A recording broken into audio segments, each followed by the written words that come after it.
Okay, welcome. Today I wanted to offer a few reflections just about boarding school syndrome and especially ex-boarders and why we struggle in relationships. Why is it? Why I feel that as ex-boarders, intimate relationships are quite a struggle. And I'll share a little bit from Nick Duffell and Thurston Bassett's book. Okay, enjoy. So I was just reflecting on what to talk about today.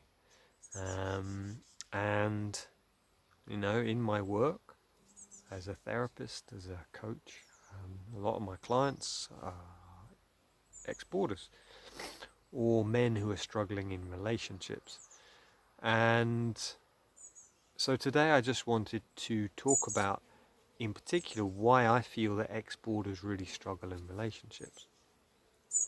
Now, this is certainly something that I struggled with, and, it's still a work in progress, me in relationships. So, what I wanted to do today was just give you some ideas of, what are some of these things? What do we get taught at school? So, which means this is why we struggle in intimate relationships. So, the first thing for me is, when we go to boarding school, it might be 8, age 11, might be earlier as well, that when we're in this environment, if like my boarding school, there was 50 boys in the house, 50 to 55 boys in the house, and there was one master on duty at any time. So that meant that, in a family, you might have 2 children, 3 children, and 1 or 2 adults. So it's like, 50%. Whereas there in a boarding school, you've got 50 boys and you've got 1 master on duty. So if you think of the percentages, that's what I'm going to show my maths. I think it's 2%. So rather than 50%, it's 2%.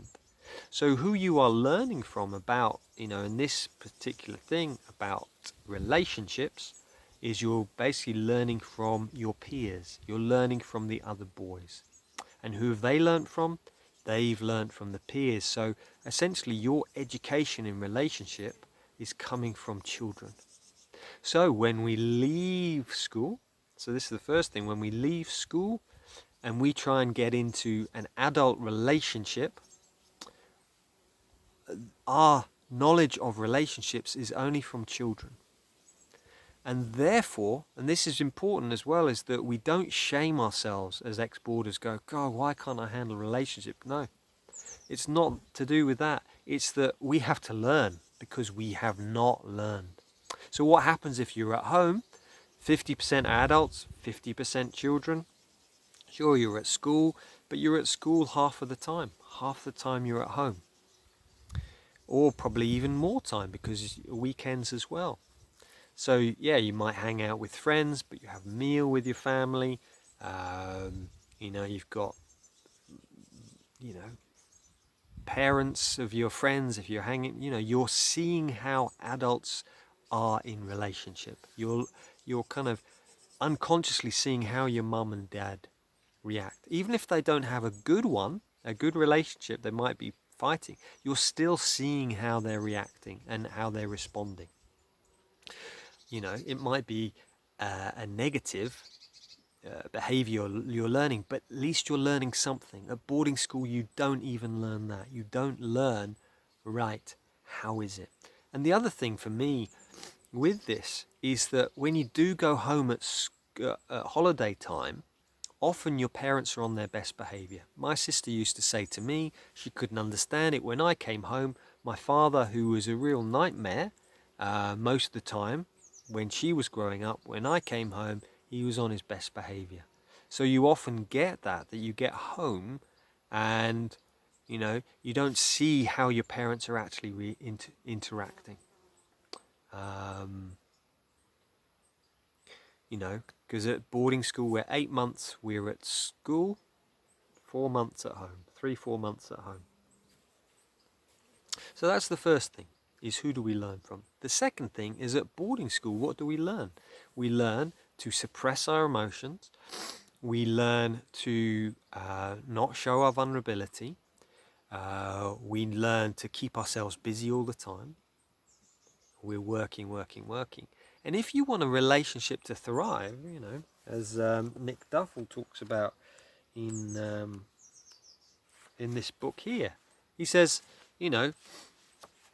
among the signs and symptoms that therapists need to be aware of when working with ex-boarders are an extreme inability to feel and express emotion and a compulsion to be in task mode. These factors make intimate relationships a potentially very tricky area. Because, you're in relationship with your wife, your husband, but you're always working. You've learned that at school, to keep busy all the time. You've always got to be doing, you never stop. And therefore you never spend any time with her or him. Therefore, relationships can be a little bit of a struggle for that reason. Also, an inability to feel. It's like in relationship, you need to share in order for certainly in my relationship with my wife, she needs to know, what are you feeling, Piers? She's getting these intuitions, or she wants to know, well, what's coming up for you? I'm like, okay, this is what I feel. If we've been to boarding school, we will have suppressed that, and therefore our ability to be able to share our emotion. We say, oh, I don't know, I'm not feeling that. We're in kind of denial.